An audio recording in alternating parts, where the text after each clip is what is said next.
Hey, what's up everybody, and welcome back to News Dose. In just a couple days, the Xbox Series and PS5 are getting one of their first flagship titles in Resident Evil Village. This is a very popular franchise, and from all of the footage that we've seen so far, it looks really good. It's got a creepy vibe to it, interesting characters, and considering the overall quality of this franchise from game to game, there's a good reason to be excited. Well, the media's got their hands on it, and now we've gotten a good look at its performance for next-generation consoles alongside some promising impressions. So we're going to talk about that today, and the possibility of Xbox bringing back one of their best games from the Xbox One, or in my opinion, one of Xbox's best games, period. So stick around for that as well, but first, let's talk about Gamescom. I know E3 is only a little over a month away now, and we're all excited about that. We don't know exactly the scale of E3 this year, but E3 is like a gamer's holiday, so yeah, there are some high expectations for that event. Gamescom, though, has always been that 1-2 punch. Typically, we get E3 in June with all these huge reveals from various publishers, and then a nice follow-up in August for Gamescom. We've seen some pretty big announcements here in the past, and I would expect some nice reveals this year as well. However, it's now confirmed that Gamescom for the second year in a row will be a digital-only event produced by Jeff Keighley once again. Now, Jeff Keighley does have a tendency of making his events a little longer, which not everybody likes, but he does an overall good job with getting lots of partners with these bigger events. He also seems to know how to market, and his events are usually met with a lot of success, whether that be the Game Awards or last year's Gamescom, which had more than 100 million viewers across all formats and channels. Yeah, he's doing something right here, and I do expect a lot of games to be at Gamescom. Something you need to keep in mind as well, though, is that in 2021, he's had a full year to prepare for Gamescom, whereas last year everything was a little bit more chaotic for obvious reasons.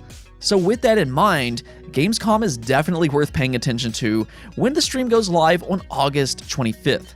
We could end up getting some major announcements here, as Gamescom, and Jeff Keighley for that matter, have done so many times in the past. Moving on though, we got a small update on the upcoming rebooted Fable coming from Playground Games. We really don't know much about this game as of this moment. We only really have a small teaser that kind of shows you that they're gonna keep that lighthearted humor that Fable is so well known for. I'm sure that was relieving for a lot of fans, but outside of that, this game is a complete mystery. We haven't seen any gameplay yet, and in fact, Fable is being made by a completely different studio this time. Of course, the original was made by the now closed Lionhead, and this reboot is being handled by Playground Games, which is most well known for their amazing work on Forza Horizon. I do view Forza Horizon as an all-time great racing franchise, but they managed to put together a completely new team to work on this rebooted Fable. And I think a lot of people assumed this team would use Unreal Engine to make the next Fable game, but interestingly enough, they decided to stick with the Forza tech engine. Now this actually makes sense considering their work with Forza Horizon, so some of the developers here will be very comfortable with the Forza tech engine, and frankly, the Forza engine can put out some fantastic visuals. Both Forza Horizon and Flight Simulator looks absolutely stunning. And I think in Forza Horizon 4 especially, you can really imagine how an RPG would work in an open world like that with all the changing seasons. So yeah, I think they can make a beautiful RPG using Forza tech. It will be interesting to see how it looks in a non-vehicle type of game, but I do expect it to look great when we see it next, hopefully here soon at either E3 or maybe even Gamescom. Let's focus on Google Stadia here for a moment though. Over the last 24 hours, the Stadia situation has seemed even more dire than usual. Yeah, almost every time we talk about Stadia, it's not good news for them. You know, they closed down their first-party studios, and I think right there was the end of Stadia for a large portion of hardcore gamers.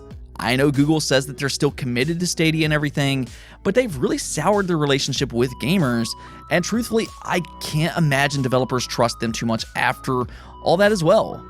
They did have a lot of talent with their first-party studios, and to just let that go to waste without even giving them a legitimate opportunity was such a shame. I mean, they just acquired Typhoon Studios last year, and then they shut them down. That is absolutely ridiculous. They even had Jade Raymond, which is well known for her work on Assassin's Creed. Well, ultimately, after Google's decision to end production of their own internal games, she decided to create Haven Studios and partnered up with PlayStation for their first original game. So something good did come from all of this, and I'm excited to see what she's working on. The thing is, her studio is now increasing in size as more Google Stadia employees have left the company to join Haven Studios. This was discovered right after the Stadia head of product resigned from Google yesterday.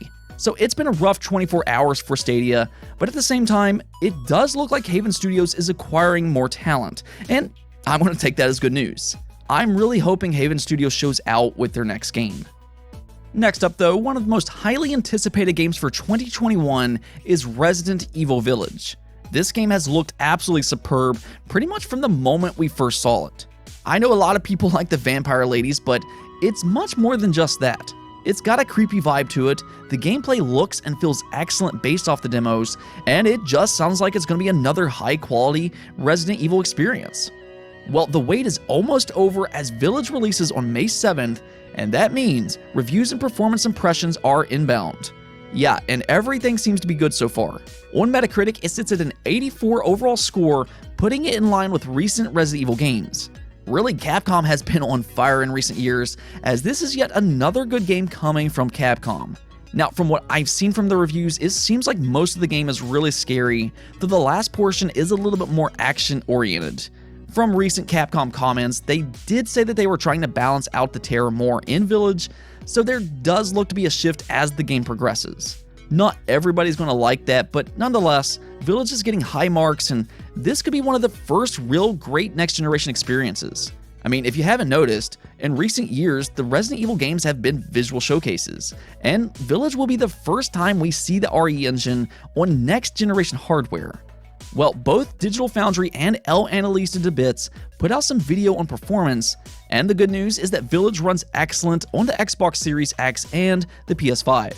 It seems like both are pretty much identical when ray tracing is off. You should expect a stable 60 frames per second at 4K resolution, and even the Xbox Series S performs well when ray tracing is off. Now, when ray tracing is on, the Series S does struggle a lot more with its frame rate, though the Series X and PS5 does seem to handle ray tracing pretty well. I was pretty impressed from what I saw for both platforms, and I might actually give ray tracing a try in Village.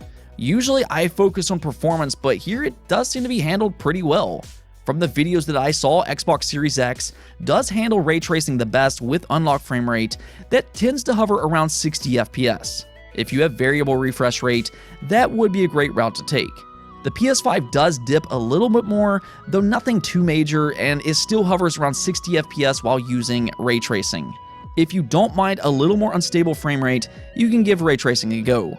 I'm definitely going to try it out myself as the performance seems to be solid. Either way, it looks like Capcom did a good job with Resident Evil Village in terms of both quality and performance. It runs well on both platforms, the game looks fun, and luckily, we won't have to wait much longer to play it ourselves. Now, one of my favorite games last generation was Killer Instinct for the Xbox One. I was really addicted to this game for the first few years of the Xbox One's lifecycle. This is by far my favorite fighting game ever made. It's a special game in my opinion, and yeah, I want KI to come back with a new installment. I mean, technically, I can still go back and play the original KI as it's still a great game, but I'd like to see a new one built for the Xbox Series. This would be huge for the KI community to return, and with the right budget and focus, it could make waves in the fighting game community. The thing is, Xbox doesn't actually have a developer specifically for Killer Instinct. The first season of KI was made by Double Helix, which was later acquired by Amazon. Then Iron Galaxy took over, and they did a phenomenal job from that point forward. They really did seem passionate about KI and its community. I really cannot praise them enough for what they achieved, but they've since moved on to other projects by this point, which has put KI in a bit of a limbo. Now, I've theorized in the past that Microsoft might be creating a new studio for future installments because they do have an internal KI team, but that's just a theory. Interestingly enough though, Iron Galaxy in a recent interview with Segment Next was asked if they would like to work on Killer Instinct again, and this was their response. "We loved working on Killer Instinct, and we had a great time supporting that community. They still ask us to update the experience every day on social media, and we really appreciate the enduring enthusiasm. Like any other opportunity that comes our way, if KI ever presented itself again, we'd consider it. And that last sentence right there is what you want to hear. Now, they're not saying that they would absolutely make a new Killer Instinct, but seriously, Xbox, call Iron Galaxy up and figure something out. We absolutely need a new Killer Instinct this generation. The fighting game community is incredibly passionate, especially the Killer Instinct community. I think fans would buy an Xbox Series for a new KI game alone, especially if Iron Galaxy returns. And really, I think KI could turn into Xbox's Smash Brothers. Now, I'm not saying that it would have the same amount of success or anything like that, but one thing that we saw last generation is crossover characters. Rash from Battletoads, Arbiter from Halo, and Ram from Gears of War all made an appearance in Killer Instinct. Well, now Xbox has a huge catalog of games with owning studios like Bethesda. I mean, you could bring over Doomslayer as an example. But yeah, you could have a lot of fun with the roster if you really wanted to. All I know though is please, let's bring back Killer Instinct. Moving on though, just real quick, let's talk about Sumo Digital's next game. Sumo Digital has really made a name for themselves working on established IP. They've worked on the Sonic franchise, Crackdown, and most recently, Little Big Planet. They've done a pretty good job in my opinion, and now it looks like they've gotten their hands on yet another beloved IP. So according to a job listing, they're working on a AAA game for one of the world's best known and best loved fantasy franchises. Now that's really interesting, especially with all these movie-related partnerships here recently. There is some speculation that maybe they could be working on something like Lord of the Rings, Game of Thrones, or even a new Star Wars game. Disney has reportedly been seeking Star Wars partners, so I mean, you never know with all that, but all of this is just purely speculation. As of this moment, all we really know is that they're working on yet another beloved IP. Let me know what you would like to see Sumo Digital work on next though. Are you hoping it's something like Lord of the Rings or Game of Thrones, or would you prefer something else? Let me know in the comments below. Before I go though, let's take a look at the poll of the day. There is a rumor going around that the Coalition is working on a third secret project. This is the Gears studio, though this secret project is supposedly a new IP or possibly even a new Star Wars game, both of which is highly interesting considering the Coalition's talent. So I asked you all, which would you prefer? And it does look like you all want a new IP. I tend to agree here as well, just because I want to see what the Coalition can do with their own original content. They were originally formed to work on new IP, and I want to see them get that chance. Now with that said, obviously Star Wars is a huge franchise, and I'm sure they could make a good Star Wars game. It would be a big selling point for the Xbox brand. The Mandalorian has been floated around, and that would be a good fit in my opinion, but even then I would still prefer a new IP as well. I mean, I'd be happy either way because I do have a lot of confidence in the Coalition, and if they are able to work on both Gears as well as a completely different game, well, I view that as a good thing.